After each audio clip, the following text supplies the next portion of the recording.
Bonsoir à tous, merci d'être présents aujourd'hui pour regarder cette vidéo pour la présentation d'un nouveau tarot que j'ai acheté cet après-midi à Cultura, le tarot de la bienveillance. Ça fait plusieurs fois que quand j'y vais là-bas, je le prends dans les mains, j'arrive à la caisse, après je le repose parce que en fait, ce qui me dérange le plus, on va dire, c'est que dans les dessins, dans les illustrations, si vous voulez, j'ai du mal à comprendre un peu le sens de la carte, voilà, par rapport au Rider-Waite.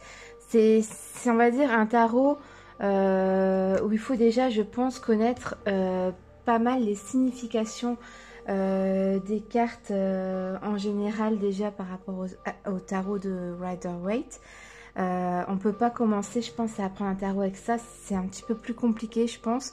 Après, il y en a peut-être qui sont capables de le faire, mais moi, pour moi, ça m'avait l'air un peu compliqué.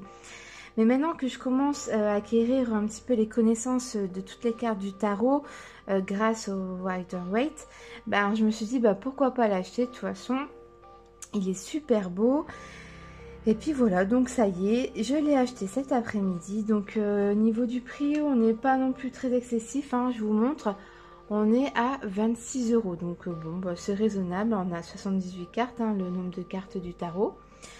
Donc voilà, vous avez toujours le petit livre explicatif avec du coup toutes les significations des cartes.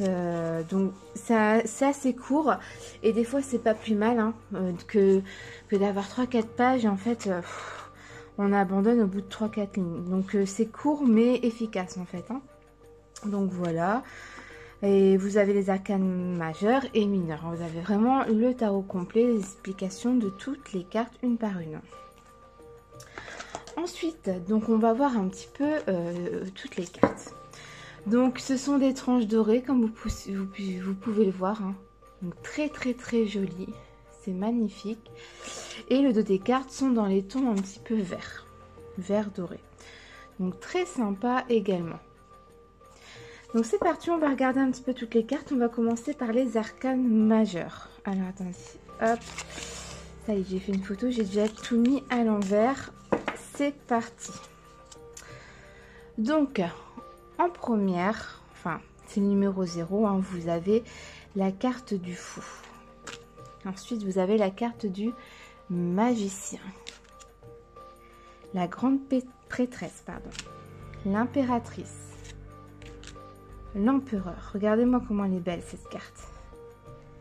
La tête d'un lion avec un corps d'humain. Vous avez le hiérophant, le pape.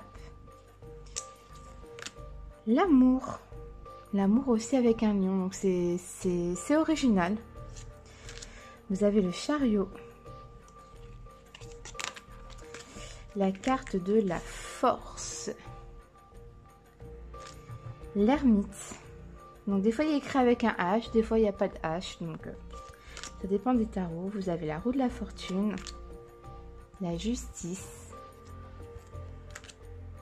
le pendu,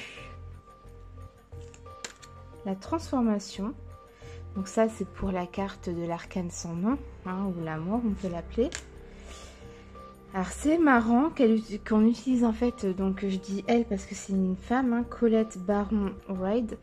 Donc elle change en fait le mot de signification comparé au nom qu'on donne d'habitude aux arcanes majeures. Donc c'est original. Ici pour la tempérance, on a la patience. En 15, on a la tentation. Donc évidemment, on va parler ici de la carte du diable. La tour, donc ça on reste sur le même mot. L'étoile, la lune.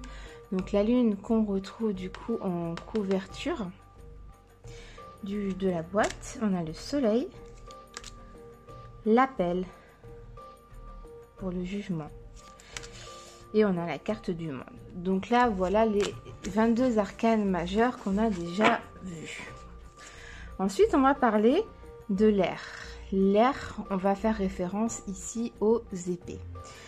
Donc, on commence par le valet d'air, le messager, la reine et le roi. D'accord. Donc elle fait valet, cavalier, reine, roi. Et après on a les as. Donc on a l'as d'air, le 2 d'air, le 3, 4, 5, 6, 7, 8, 9 et 10. Donc vous voyez, c'est un petit peu ça que j'ai un petit peu plus de mal comparé à un Rider-Waite. C'est que dans l'image, là, je comprends pas tout de suite vraiment ce qui se passe. Tandis qu'avec le Rider-Waite, il y a beaucoup plus d'images qui vont me parler. Et c'est vrai que je vais tout de suite un peu plus savoir ce qui est en train de se passer. Donc c'est juste ça qui me bloquait en fait à l'achat de cet oracle. Mais bon, enfin de ce tarot. Mais comme on a dit tout à l'heure, hein, avec le temps, on va s'approprier les cartes et puis on va retenir, c'est pas un souci. Ensuite, on a le feu. Le feu qui fait référence du coup au bâton. On a le valet, le messager, la reine, le roi, l'as de feu, 2 de feu, le 3 de feu. Après, ce sont des très belles cartes, hein. Niveau illustration, c'est magnifique. On est dans des tons vraiment très jolis qui s'associent très bien ensemble. 4, 5, 6, 7, 8, 9, 10. Ensuite, on a l'eau. L'eau qui fait référence, du coup, bien évidemment, aux coupes.